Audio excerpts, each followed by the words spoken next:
নমস্কাৰ। আজি আমি আলোচনা কৰিম ৰাসায়নিক বিক্ৰিয়াৰ প্ৰকাৰৰ বিষয়ে। ৰাসায়নিক বিক্ৰিয়া বিভিন্ন প্ৰকাৰৰ আছে, তাৰ ভিতৰত আমি আলোচনা কৰিম আমাৰ পাঠ্যপুথিত প্ৰয়োজনীয় সংযোজন বিক্ৰিয়া, যাক ইংৰাজীত কোৱা হ'ব কম্বিনেশ্যন ৰিয়েকশ্যন, বিযোজন বিক্ৰিয়া, যাক ইংৰাজীত কোৱা হ'ব ডিকম্পজিশ্যন ৰিয়েকশ্যন। 3 নম্বৰতে অপহৰণ বা প্ৰতিস্থাপন বিক্ৰিয়া, ইয়াক ইংৰাজীত কোৱা হ'ব ডিছপ্লেচমেণ্ট ৰিয়েকশ্যন। 4 নম্বৰ ডি অপহৰণ বিক্ৰিয়া, ডাবল ডিছপ্লেচমেণ্ট ৰিয়েকশ্যন। আৰু শেষত পঢ়িম আমি জাৰণ আৰু বিজাৰণ বিক্ৰিয়া, ইংৰাজীত ক'ব অক্সিডেশ্যন এণ্ড ৰিডাকশ্যন। প্ৰথমতে আমি আলোচনা কৰিম সংযোজন বিক্ৰিয়াৰ বিষয়ে। প্ৰথমতে আমি বুজিবলৈ চেষ্টা কৰোঁ আচলতে সংযোজন বিক্ৰিয়ানো কি। আমি আৰম্ভণিতে বিক্ৰিয়া এটা পঢ়িছোঁ মেগনেছিয়ামৰ ফিটাডালৰ দহন। তাত মেগনেছিয়ামৰ লগত অক্সিজেন যোগ হৈ মেগনেছিয়াম অক্সাইড উৎপন্ন হৈছিল। ইয়াক যদি আমি সন্তুলিত ৰূপত লিখোঁ 2Mg2MgO। তাৰপিছত যদি চাওঁ হাইড্ৰজেন আৰু অক্সিজেন লগ লাগি পানীৰ অণু গঠন হৈছিল। ইয়াক সন্তুলন কৰিলে 2H2O 2H2 এনেকুৱা হ'ব। এনেধৰণৰ যিবিলাক বিক্ৰিয়া আছে, অৰ্থাৎ ইয়াত আমি দেখা পাইছোঁ আৰু আছে এনেকুৱা বিক্ৰিয়া। ইয়াত কি হৈছে, বিক্ৰিয়ক পদাৰ্থ আছে ইয়াত আমাৰ দুটা। ইয়াত আছে বিক্ৰিয়ক পদাৰ্থ দুটা, এইটোতো বিক্ৰিয়ক পদাৰ্থ দুটা আছে, কিন্তু বিক্ৰিয়াজাত পদাৰ্থ উৎপন্ন হৈছে এটা। এনেধৰণৰ যিবিলাক বিক্ৰিয়া আছে য'ত বিক্ৰিয়ক পদাৰ্থ দুটা বা তাতকৈ বেছিও হ'ব পাৰে, কিন্তু উৎপন্ন হোৱা বিক্ৰিয়াজাত পদাৰ্থ হ'ব মাত্ৰ এটা। তেনেধৰণৰ যিবিলাক বিক্ৰিয়া হ'ব সেই বিক্ৰিয়াবিলাককে আমি সংযোজন বিক্ৰিয়া বুলি ক'ম। অৰ্থাৎ দুই বা ততোধিক, ইয়াত আমি যদি চাওঁ এইবিলাকত দুটা বিক্ৰিয়ক পদাৰ্থ লগ হৈছে উৎপন্ন হৈছে এটা। কিছুমান বিক্ৰিয়াত আকৌ তিনিটা বিক্ৰিয়ক পদাৰ্থ লগ লাগিব কিন্তু উৎপন্ন হ'ব মাত্ৰ এটা। যেনেকৈ A এটা বিক্ৰিয়ক পদাৰ্থ যোগ B এটা বিক্ৰিয়ক পদাৰ্থ যোগ C এটা বিক্ৰিয়ক পদাৰ্থ, এই তিনিটা বিক্ৰিয়ক পদাৰ্থ লগ লাগি এটা বিক্ৰিয়ক পদাৰ্থয়ে উৎপন্ন হ'ব। এইটো হ'ব বিক্ৰিয়াজাত পদাৰ্থ এটাই উৎপন্ন হ'ব, এইটো হ'ব ABC। গতিকে যিবিলাক বিক্ৰিয়াত দুই বা ততোধিক বিক্ৰিয়ক পদাৰ্থ, দুটা বা তাতকৈ বেছি বিক্ৰিয়ক পদাৰ্থ লগ হৈ এটা মাত্ৰ বিক্ৰিয়াজাত পদাৰ্থ উৎপন্ন কৰিব, সেইবিলাক বিক্ৰিয়াকে আমি সংযোজন বিক্ৰিয়া বুলি ক'ম। এতিয়া উদাহৰণ বুলি ক'লে আমি এইবিলাক এই আটাইকেইটা উদাহৰণ হিচাপে দিব পাৰোঁ। যেনেকৈ মেগনেছিয়ামৰ ফিটাডালৰ দহন, পানীৰ অণুৰ গঠন, এইবিলাক আমি উদাহৰণ হিচাপে দিব পাৰিম। আৰু আছে এনেকুৱা ধৰণৰ গঠন বা সংযোজন বিক্ৰিয়াৰ উদাহৰণ, যেনেকুৱা আমি যদি কওঁ যে কয়লাৰ দহন। কয়লাৰ দহনত কাৰ্বনৰ লগত অক্সিজেন যোগ হ'ব, উৎপন্ন হ'ব কাৰ্বন ডাই অক্সাইড। এইটো এটা সংযোজন বিক্ৰিয়াৰ উদাহৰণ হ'ব, কিয়নো ইয়াত দুটা বিক্ৰিয়ক পদাৰ্থ লগ হৈছে উৎপন্ন হৈছে মাত্ৰ এটা। ইয়াৰ চৰ্তটো হ'ল বিক্ৰিয়ক পদাৰ্থ যিমানটাই লগ নালাগক কিন্তু উৎপন্ন হ'ব লাগিব বিক্ৰিয়াজাত পদাৰ্থ মাত্ৰ এটা। তোমালোকৰ কিতাপত যিটো উদাহৰণ দিয়া আছে সেইটো হৈছে কেলছিয়াম অক্সাইড। কেলছিয়াম অক্সাইড যাক কোৱা হয়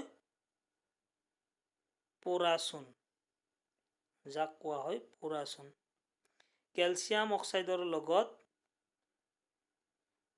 পানীৰ বিক্ৰিয়া ঘটি কেলছিয়াম হাইড্ৰক্সাইড উৎপন্ন হয়। এইটো কিতাপত দিয়া আছে। এইটো হৈছে চূণ। চূণত যেতিয়া পানী দিয়া হ'ব উৎপন্ন হ'ব কেলছিয়াম হাইড্ৰক্সাইড। ইয়াক কোৱা হয় শিথিলিত চূণ বুলি ইয়াক কোৱা হয়। কেলছিয়াম হাইড্ৰক্সাইডক কোৱা হ'ব শিথিলিত চূণ। এতিয়া ইয়াত কি হৈছে, কেলছিয়াম অক্সাইড আৰু পানী দুটা বিক্ৰিয়ক পদাৰ্থ, কিন্তু উৎপন্ন হৈছে এটা মাত্ৰ বিক্ৰিয়াজাত পদাৰ্থ, সেইটো হৈছে কেলছিয়াম হাইড্ৰক্সাইড। গতিকে এইটো এটা সংযোজন বিক্ৰিয়াৰ উদাহৰণ। কাৰ্যকলাপ 1.4ত এই পোৰা চূণ আৰু পানীৰ মাজৰ বিক্ৰিয়াটোৰ বিষয়ে কোৱা আছে। তাত শেষৰ পইণ্টটোত এটা কথা কৈছে যে চিত্ৰত দেখুৱাৰ দৰে বিকাৰটো চুই চাব দিছে আৰু উষ্ণতাৰ কিবা পৰিৱৰ্তন হৈছেনে সুধিছে। আমি জানো চূণত যেতিয়া পানী দিয়া হয়, চূণত পানী দিয়াৰ লগে লগে যিটো পাত্ৰত এই কাৰ্যটো কৰা হ'ব, সেই পাত্ৰটো চুই চালে আমি গম পাম যে তাত উষ্ণতাৰ পৰিৱৰ্তন ঘটিছে, অৰ্থাৎ তাপ উৎপন্ন হৈছে। আমি জানো এইটো কথা, সাধাৰণভাৱে জানো যে চূণত পানী দিলে ই উত্তপ্ত হয় বা ই তাপ উৎপন্ন কৰে। গতিকে আমি সংযোজন বিক্ৰিয়াৰ সংজ্ঞাটো এনেধৰণে দিব পাৰিম। জীৱৰ বিক্ৰিয়াত দুই বা ততোধিক বিক্ৰিয়ক পদাৰ্থ লগ হৈ এটা মাত্ৰ বিক্ৰিয়াজাত পদাৰ্থ উৎপন্ন কৰে, তেনেবোৰ বিক্ৰিয়াক সংযোজন বিক্ৰিয়া বোলে। বিক্ৰিয়ক পদাৰ্থ যিমানেই নহওক বিক্ৰিয়াজাত পদাৰ্থ উৎপন্ন হ'ব লাগিব মাত্ৰ এটা, এইটোৱে হ'ল সংযোজন বিক্ৰিয়া। গতিকে সংযোজন বিক্ৰিয়াৰ যদি উদাহৰণ দিব লাগে, আমি এই বিক্ৰিয়াটোৰ উদাহৰণ দিব পাৰোঁ, বা মেগনেছিয়াম আৰু অক্সিজেনৰ মাজৰ বিক্ৰিয়াটোৰ উদাহৰণ দিব পাৰোঁ, বা পানীৰ অণুৰ গঠনৰ বিক্ৰিয়াটোৰ উদাহৰণ দিব পাৰোঁ। এতিয়া আমি এই বিক্ৰিয়াটোৰ লগত জড়িত দুটামান কথা আলোচনা কৰিম। আমি গম পাইছোঁ কেলছিয়াম অক্সাইড, পোৰা চূণত পানী দিলে কেলছিয়াম হাইড্ৰক্সাইড উৎপন্ন হয়, লগতে তাপ উৎপন্ন হ'ব। এই যিটো কেলছিয়াম হাইড্ৰক্সাইড বা শিথিলিত চূণ, ইয়াক ৰং দিবলৈ ব্যৱহাৰ কৰা হয়। কেলছিয়াম হাইড্ৰক্সাইড এইটো আমি দেখিছোঁ আমাৰ ঘৰৰ বেৰত চূণ দিয়া বা বিভিন্ন বেৰবিলাকত চূণ দিয়া, এইটো দেখিছোঁ আমি বগা ৰং দিয়াটো। কিন্তু ৰং দিয়াৰ কেইদিনমানৰ পিছতহে বেৰখন কিছু উজ্জ্বল দেখা যায় বা চিকমিকিয়া দেখা যায়।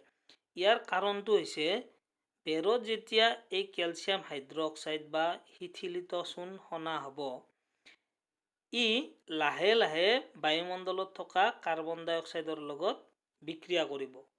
2-3 দিন সময় লাগে, যাৰ কাৰণে বিক্ৰিয়া কৰি কেলছিয়াম কাৰ্বনেট উৎপন্ন কৰে। কেলছিয়াম কাৰ্বনেট উৎপন্ন কৰে। যোগ পানী, এইটো তৰল অৱস্থাত, এইটো কঠিন অৱস্থাত, গোটা অৱস্থাত, এইটো গেছ, কেলছিয়াম হাইড্ৰক্সাইড জলীয় অৱস্থা। এই কেলছিয়াম কাৰ্বনেট উৎপন্ন হোৱাৰ কাৰণে বেৰখন চিকমিকিয়া হয় বা উজ্জ্বল হৈ পৰে। প্ৰশ্ন সুধিব পাৰে কেতিয়াবা যে বেৰত চূণ সনাৰ কেইদিনমান পিছতহে কিয় বেৰখন উজ্জ্বল দেখা যায়। কাৰণ বেৰত সনা এই চূণে, অৰ্থাৎ শিথিলিত চূণে বায়ুৰ মণ্ডলৰ কাৰ্বন ডাই অক্সাইডৰ লগত বিক্ৰিয়া কৰি কেলছিয়াম কাৰ্বনেট উৎপন্ন কৰে, আৰু সেইবাবে বেৰখন চিকমিকিয়া হয় বা উজ্জ্বল হৈ পৰে। কেলছিয়াম কাৰ্বনেট হৈছে এইটো মাৰ্বলৰ সংকেত, মাৰ্বলৰ ৰাসায়নিক সংকেত। মনত ৰাখিবা, কেলছিয়াম কাৰ্বনেট মাৰ্বলৰ ৰাসায়নিক সংকেত, আৰু ই হৈছে চূণশিল। পিছত আমি পাম বিযোজন বিক্ৰিয়া পঢ়িলে ইয়াৰ কথাও, চূণশিল।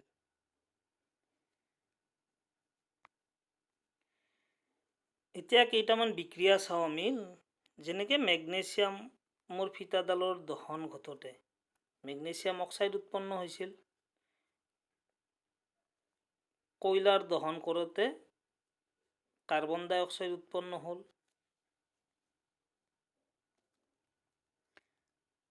লগতে পোৰা চূণ বা কেলছিয়াম অক্সাইডত যেতিয়া পানী দিয়া গৈছিল, তাত কেলছিয়াম হাইড্ৰক্সাইড উৎপন্ন হৈছিল।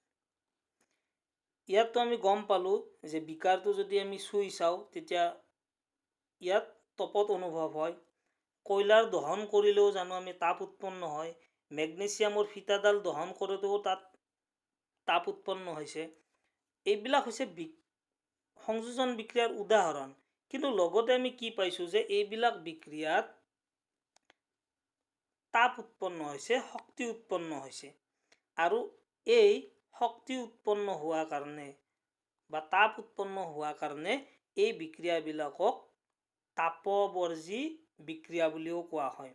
গতিকে আমি ইয়াৰ পৰা তাপবৰ্জী বিক্ৰিয়াৰ সংজ্ঞাটো দিব পাৰোঁ যে যিবিলাক বিক্ৰিয়াত বিক্ৰিয়াজাত পদাৰ্থ উৎপন্ন হোৱাৰ উপৰিও শক্তিৰ উদ্ভৱ হ'ব তেনেবোৰ বিক্ৰিয়াক আমি তাপবৰ্জী ৰাসায়নিক বিক্ৰিয়া বুলি ক'ম। ইংৰাজীত ক'লে এক্সোথাৰ্মিক কেমিকেল ৰিয়েকশ্যন বুলি কয় ইয়াক। ইয়াৰ লগত জড়িত আৰু বিভিন্ন ধৰণৰ বিক্ৰিয়া কিতাপত দিয়া আছে। প্ৰাকৃতিক গেছৰ দহনৰ বিক্ৰিয়াটো দিয়া আছে। প্ৰাকৃতিক গেছ CH4 প্লাছ O2, এইটো দহন হ'লে অক্সিজেন যোগ হ'ব, উৎপন্ন হ'ব কাৰ্বন ডাই অক্সাইড লগতে পানী, ইয়াত গেছীয় অৱস্থাত থাকিব। কাৰ্বন ডাই অক্সাইড গেছ বুলি আমি জানো, অক্সিজেন গেছ, প্ৰাকৃতিক গেছো গেছ। লগতে ইয়াত উৎপন্ন হ'ব শক্তি। মিথেন গেছ CH4 মানে মিথেন, এইটো আমি কাৰ্বন আৰু তাৰ যৌগ চেপ্টাৰত ভালদৰে পাম। মিথেন গেছ দহন কৰিলেও কি উৎপন্ন হ'ব? শক্তিৰ উৎপন্ন হ'ব। প্ৰাকৃতিক গেছৰ দহনো এটা তাপবৰ্জী বিক্ৰিয়াৰ উদাহৰণ। যি বিক্ৰিয়াত বিক্ৰিয়াজাত পদাৰ্থ উৎপন্ন হোৱাৰ লগতে শক্তিৰ উদ্ভৱ হ'ব তেনেবোৰ বিক্ৰিয়াক আমি তাপবৰ্জী ৰাসায়নিক বিক্ৰিয়া বুলি কওঁ। গতিকে তাপবৰ্জী ৰাসায়নিক বিক্ৰিয়াৰ সংজ্ঞাটো আমি এনেধৰণে দিব পাৰোঁ। যিবোৰ বিক্ৰিয়াত বিক্ৰিয়াজাত পদাৰ্থ উৎপন্ন হোৱাৰ লগতে তাপৰ উদ্ভৱ হয় সেইবোৰক আমি তাপবৰ্জী ৰাসায়নিক বিক্ৰিয়া বুলি কওঁ। উদাহৰণ হিচাপে এইটো বিক্ৰিয়াও দিব পাৰোঁ, বা মেগনেছিয়ামৰ ফিটাডালৰ দহনৰ বিক্ৰিয়াটো দিব পাৰোঁ, কাৰ্বনৰ দহনৰ বা কয়লাৰ দহনৰ বিক্ৰিয়াটো ক'ব পাৰোঁ, বা পোৰা চূণ আৰু পানীৰ মাজৰ বিক্ৰিয়াটোও তাপবৰ্জী ৰাসায়নিক বিক্ৰিয়াৰ উদাহৰণ হিচাপে লিখিব পাৰোঁ। বা এইটো বিক্ৰিয়াও পাৰোঁ, মাত্ৰ ইয়াত সন্তুলন কৰি দিয়া নাই, ইয়াত সন্তুলন কৰিব লাগিব। সন্তুলন কৰিলে অক্সিজেন O2, ইয়াত ভুল লিখা আছিল, O2 হ'ব এইটো 2 এটা ইয়াত আহিব, হাইড্ৰজেনৰ ইয়াতো পানীৰ আগতে এটা 2 আহিব, বাকী ঠিকে থাকিব। সন্তুলন কৰা আগতে শিকাইছোঁ, এইখিনি কৰিব পাৰিবা তোমালোকে। আমাৰ শৰীৰৰ ভিতৰতো এটা তাপবৰ্জী বিক্ৰিয়া সংঘটিত হয়, যাৰ নাম হৈছে শ্বসন। এতিয়া শ্বসন বিক্ৰিয়াটোনো কি? জীৱন প্ৰক্ৰিয়াত আমি শ্বসন বিক্ৰিয়াৰ বিষয়ে ভালদৰে আলোচনা কৰিম।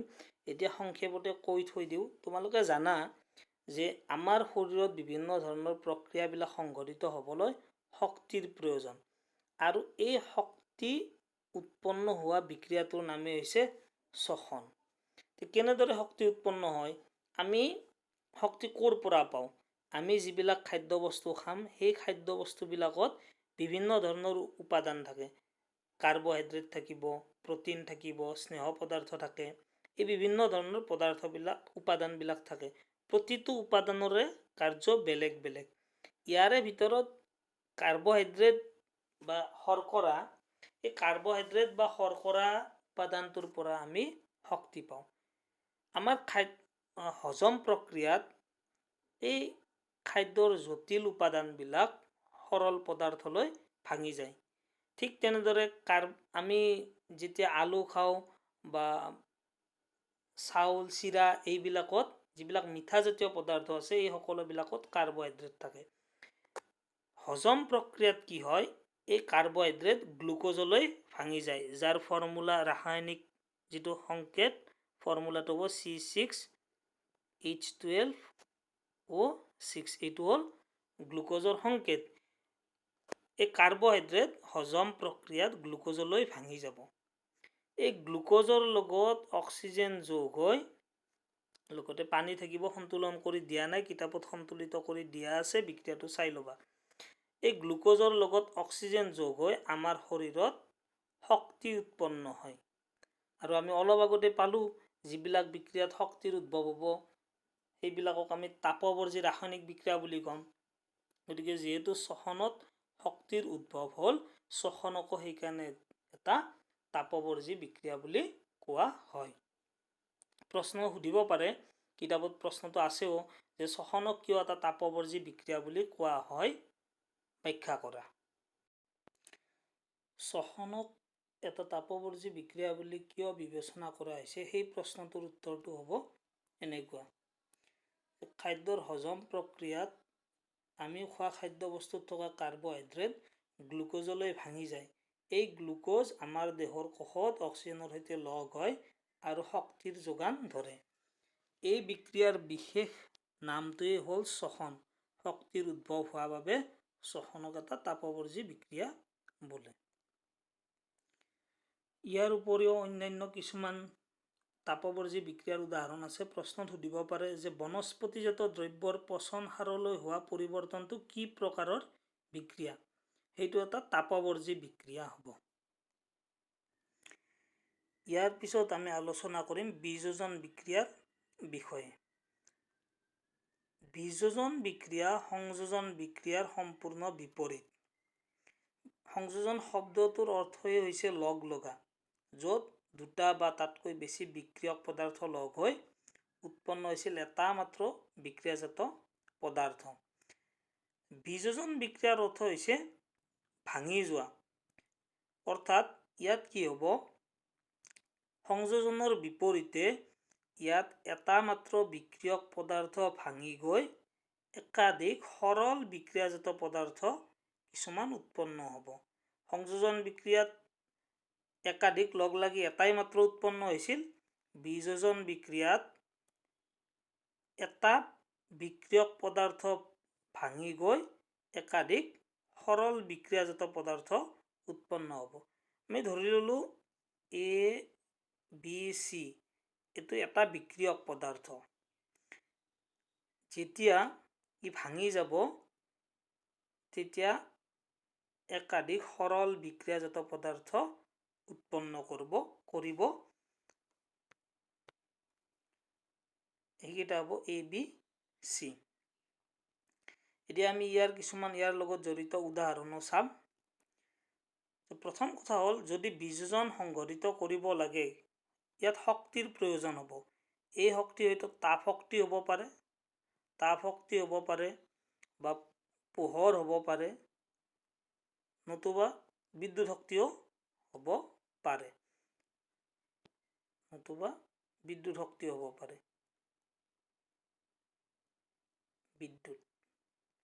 গতিকে আমি এই গোটেইকেইটা ব্যৱহাৰ কৰি, অৰ্থাৎ তাপ শক্তি ব্যৱহাৰ কৰি বিযোজন বিক্ৰিয়া সংঘটিত কেনেদৰে হয় সেইটো চাম, পোহৰৰ দ্বাৰা চাম, আৰু বিদ্যুৎ শক্তিৰ দ্বাৰাও বিযোজন বিক্ৰিয়া কিদৰে সংঘটিত হয় তাক আলোচনা কৰিম।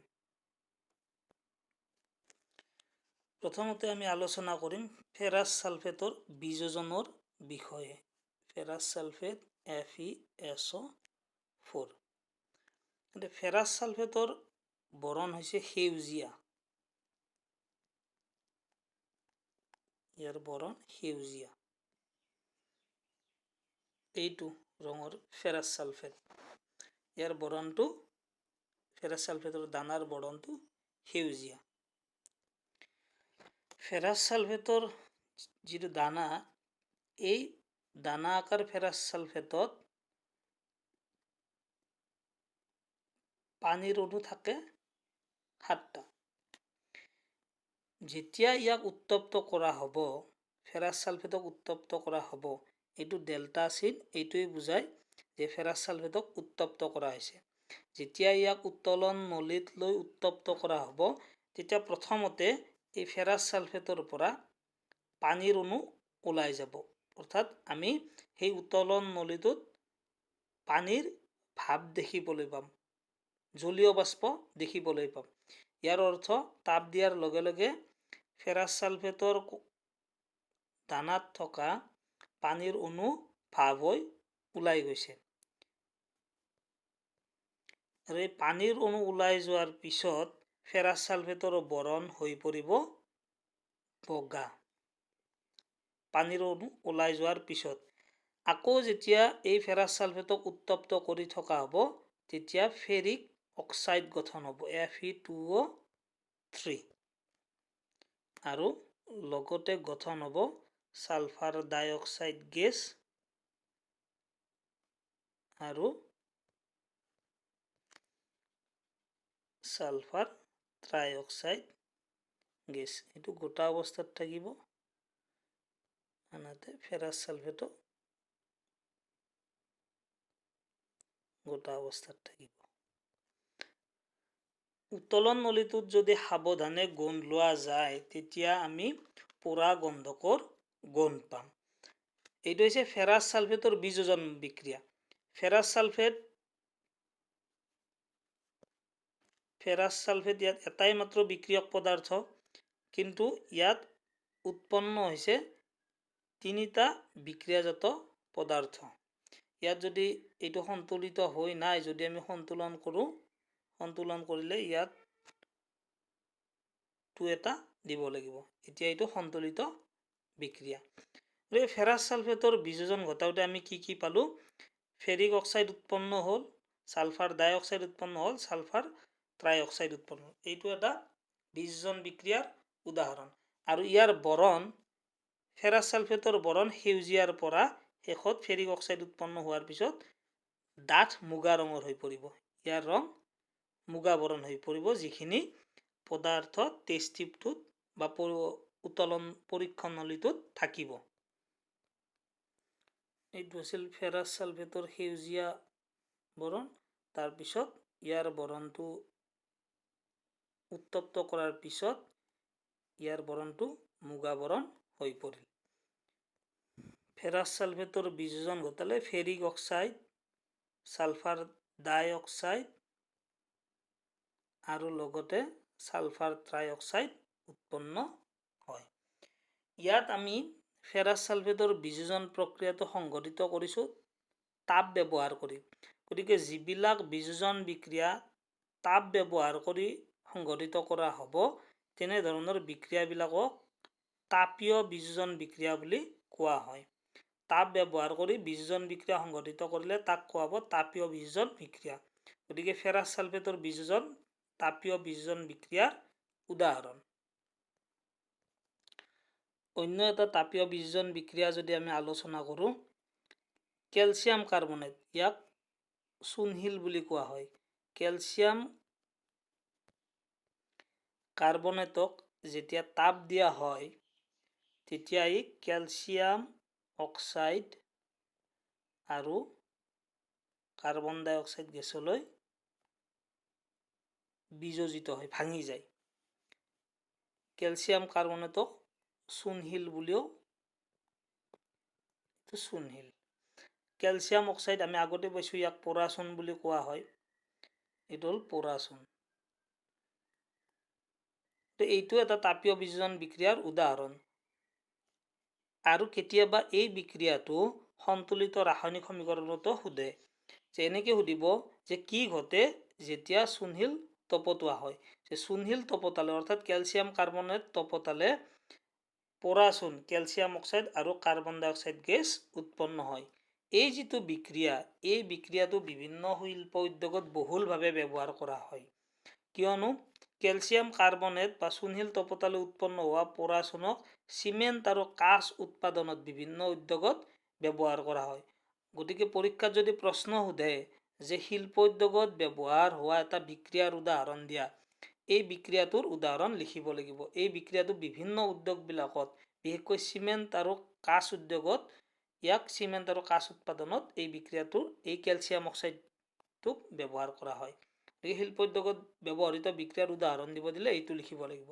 আৰু এইটো এক প্ৰকাৰ তাপীয় বিযোজন বিক্ৰিয়াৰো উদাহৰণ এইবাৰ আমি আলোচনা কৰিম lead নাইট্ৰেটৰ বিযোজনৰ বিষয়ে lead নাইট্ৰেট পদাৰ্থটো বৰণহীন পদাৰ্থ এনেকুৱা ইয়াৰ বৰণ নাই ইয়াক যেতিয়া উত্তোলন নলীত লৈ উত্তপ্ত কৰা হ'ব তেতিয়া উত্তোলন নলীৰ পৰা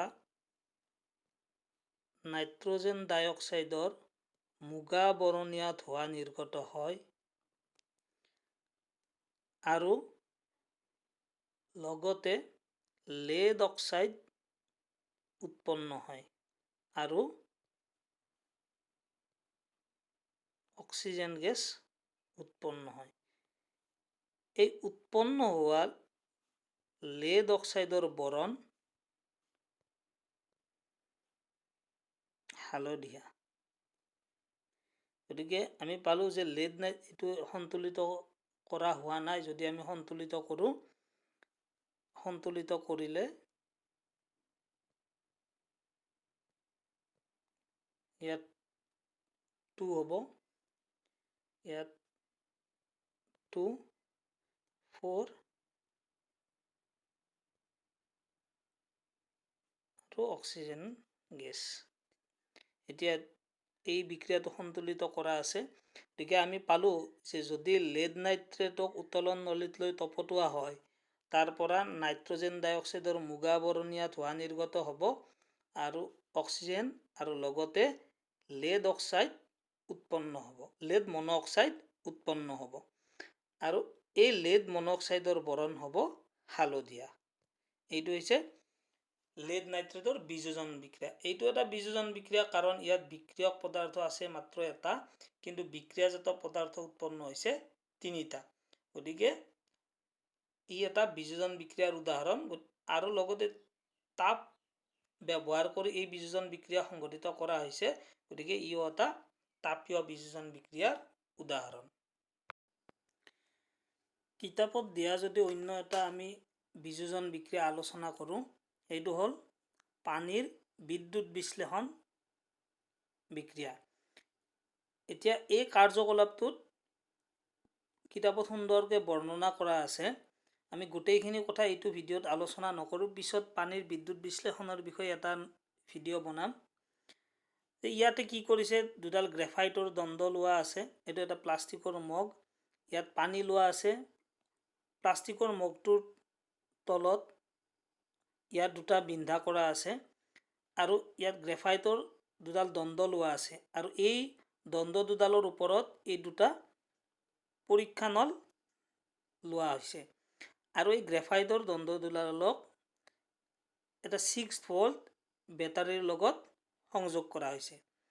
যেতিয়া এই গ্ৰেফাইটৰ দণ্ড দুডালক 6 ভোল্ট বেটাৰীৰ লগত সংযোগ কৰি সুইচটো অন কৰা হয়, তেতিয়া ইয়াৰ মাজেৰে এই গ্ৰেফাইটৰ দণ্ডৰ মাজেৰে বিদ্যুৎ প্ৰবাহিত হ'ব আৰু সেই প্ৰবাহিত হোৱা বিদ্যুতে পানীৰ বিশ্লেষণ ঘটাব আৰু যেতিয়া পানীৰ বিশ্লেষণ ঘটিব অৰ্থাৎ পানীৰ বিযোজন ঘটিব।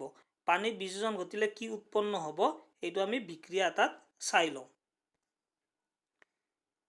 পানীৰ সংকেত আমি জানো H2O। এতিয়া এই H2O পানীৰ মাজেৰে বিদ্যুৎ চালিত কৰা হৈছে, অৰ্থাৎ পানীৰ বিদ্যুৎ বিশ্লেষণ ঘটোৱা হৈছে। চিত্ৰটোত যদি আমি চাওঁ, ইয়াত এই গেছ পৰীক্ষা নল দুটাত ভিতৰত বুৰবুৰণি দেখা গৈছে।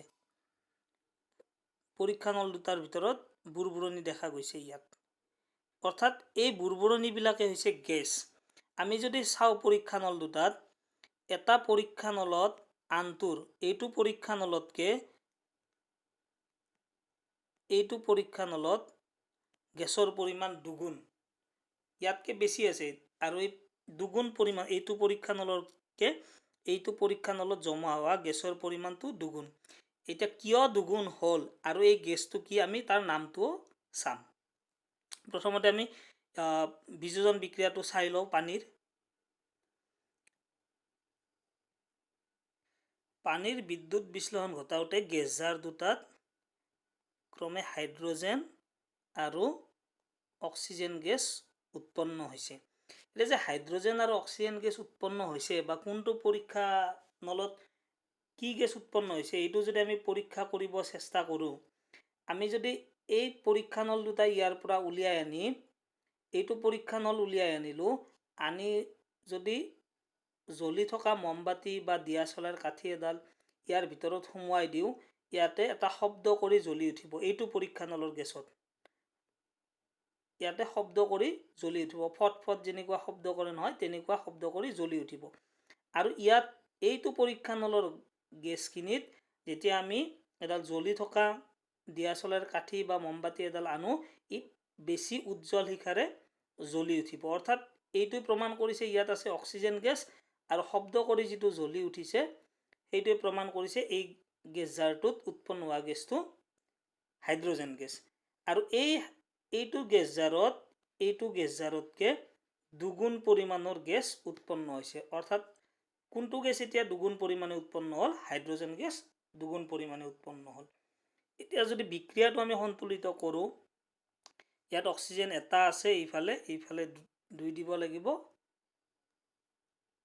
নহয় ইয়াত 2টো ইয়াত আমি বিক্ৰিয়ক পদাৰ্থৰ ফালে এটা 2 দিব লাগিব, অক্সিজেন 2টা হ'ল, হাইড্ৰজেন ইয়াত 4টা হ'ল, এইফালে এটা 2 দিব লাগিব। এতিয়া ৰাসায়নিক সমীকৰণটো সন্তুলিত হ'ল। এইটো হ'ল বিদ্যুৎ শক্তি ব্যৱহাৰ কৰি সংঘটিত কৰা বিযোজন বিক্ৰিয়াৰ উদাহৰণ। এই কাৰ্যকলাপটোৰ লগত জড়িত এটা প্ৰশ্ন কিতাপত দিয়া আছে। প্ৰশ্নটো হ'ল এইটো: কাৰ্যকলাপ 1.7ত এটা পৰীক্ষানলত সংগ্ৰহ কৰা গেছৰ পৰিমাণ আনটো পৰীক্ষানলত সংগ্ৰহ কৰা গেছৰ পৰিমাণৰ দুগুণ কিয়? এই গেছটোৰ নাম লিখা। আমি কাৰ্যকলাপটোত পাইছোঁৱে যে এটা পৰীক্ষানলত আনটোৰ দুগুণ পৰিমাণৰ গেছ জমা হৈছে, আৰু গেছটোৰ নাম আমি অলৰেডি আলোচনা কৰিছোঁ যে গেছটো আমি হাইড্ৰজেন পাইছোঁ। কিন্তু কি কাৰণে দুগুণ পৰিমাণৰ গেছ অৰ্থাৎ হাইড্ৰজেন দুগুণ পৰিমাণৰ উৎপন্ন হ'ল? আমি যদি পানীৰ সংকেতটো চাওঁ H2O, পানীত হাইড্ৰজেন আৰু অক্সিজেনৰ অনুপাত হৈছে 2:1। অৰ্থাৎ আয়তন হিচাপে পানীত 2 অংশ হাইড্ৰজেন আৰু 1 অংশ অক্সিজেন থাকে। সেইবাবে পানীৰ বিদ্যুৎ বিশ্লেষণ ঘটাওঁতে এটা পৰীক্ষা জাৰত দুগুণ পৰিমাণৰ গেছ উৎপন্ন হ'ল, আৰু সেইটো হৈছে হাইড্ৰজেন গেছ আৰু আনটো হৈছে অক্সিজেন গেছ। গতিকে আমি বিদ্যুৎ শক্তি ব্যৱহাৰ কৰি সংঘটিত হোৱা বিযোজন বিক্ৰিয়া এটাও আমি আলোচনা কৰিলোঁ। বিদ্যুৎ শক্তি ব্যৱহাৰ কৰি সংঘটিত কৰা অন্য এটা বিযোজন বিক্ৰিয়া আমি চাব পাৰোঁ। সেইটো হ'ল যে বিগলিত ছ'ডিয়াম ক্লৰাইডৰ যদি বিদ্যুৎ বিশ্লেষণ ঘটোৱা হয়, অৰ্থাৎ বিগলিত ছ'ডিয়াম ক্লৰাইডৰ মাজেৰে যদি বিদ্যুৎ শক্তি যাবলৈ দিয়া হয়, তেতিয়া এই বিগলিত ছ'ডিয়াম ক্লৰাইড ছ'ডিয়াম আৰু ক্লৰিনলৈ বিযোজিত হয়। ছ'ডিয়াম আৰু ক্লৰিন গেছলৈ বিযোজিত হয়। বিগলিত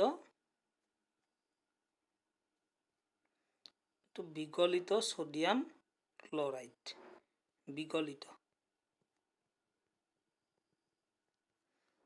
এইটো এটা বিদ্যুৎ ব্যৱহাৰ কৰি সংঘটিত কৰা বিযোজন বিক্ৰিয়াৰ উদাহৰণ। ইয়াত যদি আমি সন্তুলন কৰোঁ, এইফালে ক্লৰিন 2টা আছে, গতিকে বিক্ৰিয়ক পদাৰ্থৰ ফালে 2 দিব লাগিব, ছ'ডিয়ামো 2টা হ'ল, এই ছ'ডিয়ামৰ বিক্ৰিয়াজাত পদাৰ্থ ছ'ডিয়ামৰ আগত 2 এটা দিলে বিক্ৰিয়াটো সন্তুলিত হ'ল। এনেকুৱা বিক্ৰিয়া বহুতো আছে, পিছৰ শ্ৰেণীবোৰত তোমালোকে পাবা। এতিয়া অন্য এটা বিক্ৰিয়া যদি আমি আলোচনা কৰোঁ, এইখন এখন চীনামাটিৰ থাল। এই চীনামাটিৰ থালখনত চিলভাৰ ক্লৰাইড লোৱা হৈছে। ইয়াত যদি সূৰ্যৰ পোহৰ পৰিব দিয়া হয়, ইয়াত সূৰ্যৰ পোহৰ পৰিব দিলে কি ঘটিব? চিলভাৰ ক্লৰাইডত সূৰ্যৰ পোহৰ পৰিবলৈ দিয়াত এই চিলভাৰ ক্লৰাইড চিলভাৰ আৰু ক্লৰিন গেছলৈ বিযোজিত হ'ব আৰু চিলভাৰ ধাতু গঠন কৰিব। সিলভাৰ ক্লৰাইড কঠিন অৱস্থাৰ। তে এই সিলভাৰ ক্লৰাইড সূৰ্যৰ পোহৰৰ উপস্থিতিত সিলভাৰ আৰু ক্লৰিনলৈ বিযোজিত হ'ব আৰু এই সিলভাৰ ধাতু গঠন কৰিব। এই সিলভাৰ ধাতু গঠন কৰাৰ কাৰণে ইয়াৰ বৰণ বগাৰ পৰা মটিয়া হৈ পৰিব, গ্ৰে কালাৰ হৈ পৰিব সিলভাৰ ক্লৰাইডৰ বৰণটো। কি কাৰণে? কাৰণ সিলভাৰ ক্লৰাইড সূৰ্যৰ পোহৰৰ উপস্থিতিত সিলভাৰ আৰু ক্লৰিনলৈ বিযোজিত হ'ব আৰু সিলভাৰ ধাতু গঠন কৰিব, যাৰ বাবে সিলভাৰ ক্লৰাইডৰ বগা বৰণ মটিয়া হৈ পৰিব। ইয়াত বিক্ৰিয়াটো সন্তুলন কৰিলে ইয়াত ক্লৰিন 2টা, ইয়াত সিলভাৰ ক্লৰাইডৰ ফালে 2 দিব লাগিব বিক্ৰিয়ক পদাৰ্থৰ ফালে, আৰু এই 2টো এই সিলভাৰ ধাতুটোৰ আগত দিলে বিক্ৰিয়াটো সন্তুলিত হ'ল। গতিকে সূৰ্যৰ পোহৰৰ উপস্থিতিত সিলভাৰ ক্লৰাইড সিলভাৰ আৰু ক্লৰিনলৈ বিযোজিত হৈ সিলভাৰ ধাতু গঠন কৰে, যাৰ বাবে সিলভাৰ ক্লৰাইডৰ বগা ৰং মটিয়া হৈ পৰে। একে ধৰণৰ বিক্ৰিয়া এটা আমি এতিয়া আলোচনা কৰিম। সিলভাৰ ব্ৰমাইডত সূৰ্যৰ পোহৰ পৰিলে সিলভাৰ ব্ৰমাইড সিলভাৰ আৰু ব্ৰমিনলৈ বিযোজিত হয়। সেই একেই ধৰণৰ বিক্ৰিয়া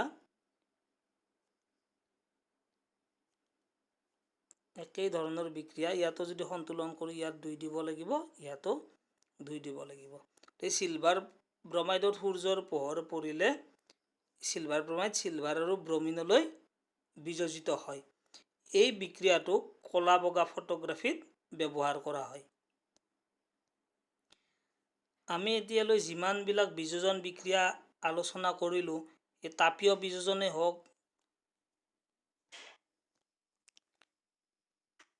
বা বিদ্যুৎ শক্তি ব্যৱহাৰ কৰি সংঘটিত কৰা বিযোজন বিক্ৰিয়াই হওক বা সূৰ্যৰ পোহৰৰ সহায়ত সংঘটিত কৰা বিযোজন বিক্ৰিয়াই হওক, এই সকলোবিলাক বিক্ৰিয়াত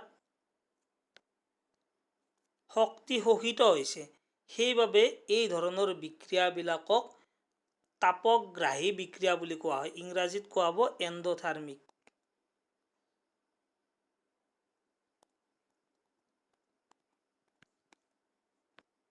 আৰু অসমীয়াত কোৱা হ'ব তাপগ্ৰাহী বিক্ৰিয়া। অৰ্থাৎ যিবোৰ বিযোজন বিক্ৰিয়াত শক্তি শোষিত হয় তেনেবোৰ বিক্ৰিয়াকে আমি কি বুলি ক'ম? তাপগ্ৰাহী বিক্ৰিয়া বুলি ক'ম। এতিয়া তাপীয় বিযোজন বিক্ৰিয়াটো তাপগ্ৰাহী বিক্ৰিয়াৰ উদাহৰণ হ'ব, বা আমি সিলভাৰ ব্ৰমাইডৰটো দিব পাৰিম তাপগ্ৰাহী বিক্ৰিয়াৰ উদাহৰণ। এইবিলাকত সকলোতে শক্তি শোষিত হৈছে, গতিকে এইবিলাকক কোৱা হ'ব তাপগ্ৰাহী বিক্ৰিয়া। সংযোজন বিক্ৰিয়াৰ লগত একেলগে আমি পাইছিলোঁ তাপবৰ্জী বিক্ৰিয়া, যিবিলাক বিক্ৰিয়াত তাপ শক্তিৰ উৎপত্তি হৈছিল বা উদ্ভৱ হৈছিল। আৰু আমি পিছৰ যিবিলাক বিযোজন বিক্ৰিয়া চালোঁ, সেই কেলছিয়াম কাৰ্বনেটৰে হওক বা ফেৰাছ ছালফেটৰে হওক বা লেড নাইট্ৰেটৰে হওক বা পানীৰ বিযোজনেই হওক, সিলভাৰ ক্লৰাইডৰ বিযোজনেই হওক বা সিলভাৰ ব্ৰমাইডৰ বিযোজনেই হওক, এই সকলোবিলাক বিক্ৰিয়াত তাপ শক্তি শোষিত হৈছে। সেইবাবে এই বিক্ৰিয়াবিলাকক আমি তাপগ্ৰাহী বিক্ৰিয়া বুলি ক'ম। এইখিনিতে এটা আমি প্ৰশ্নাৱলীৰ প্ৰশ্ন আলোচনা কৰোঁ। এটা পদাৰ্থ এক্সৰ দ্ৰৱক বগা ৰং সানিবলৈ ব্যৱহাৰ কৰা হয়। পদাৰ্থ এক্সৰ নাম আৰু সংকেত লিখা। দ্বিতীয়তে পানীৰ সৈতে পদাৰ্থ এক্সে কৰা বিক্ৰিয়াটো লিখা। এতিয়া আমি প্ৰথমতে লিখিম পদাৰ্থ এক্সৰ নাম। এতিয়া এক্সৰ দ্ৰৱক বগা ৰং সানিবলৈ ব্যৱহাৰ কৰা হয়। আমি আগতে পাইছোঁ যে কেলছিয়াম হাইড্ৰক্সাইডক বগা ৰং সানিবলৈ ব্যৱহাৰ কৰা হয়। দ্ৰৱটো হ'ল কেলছিয়াম হাইড্ৰক্সাইড, কিন্তু কাৰ দ্ৰৱ কেলছিয়াম হাইড্ৰক্সাইড? কেলছিয়াম অক্সাইডৰ দ্ৰৱ, পৰাচুনৰ দ্ৰৱ। গতিকে পদাৰ্থ এক্সৰ নামটো হ'ব কেলছিয়াম অক্সাইড। ইয়াৰ দ্ৰৱত কেলছিয়াম অক্সাইডৰ দ্ৰৱক বগা ৰং সানিবলৈ ব্যৱহাৰ কৰা হয়, যিটো দ্ৰৱটোৰ নাম হৈছে কেলছিয়াম হাইড্ৰক্সাইড। আৰু ইয়াৰ সংকেত হ'ল কেলছিয়াম CaO, কেলছিয়াম অক্সাইড। ইয়াক পৰাচুন বুলি কোৱা হয়। তাৰপিছত সুধিছে পানীৰে সৈতে পদাৰ্থ এক্সে কৰা বিক্ৰিয়াটো। কেলছিয়াম অক্সাইডে পানীৰ সৈতে বিক্ৰিয়া কৰি কেলছিয়াম হাইড্ৰক্সাইড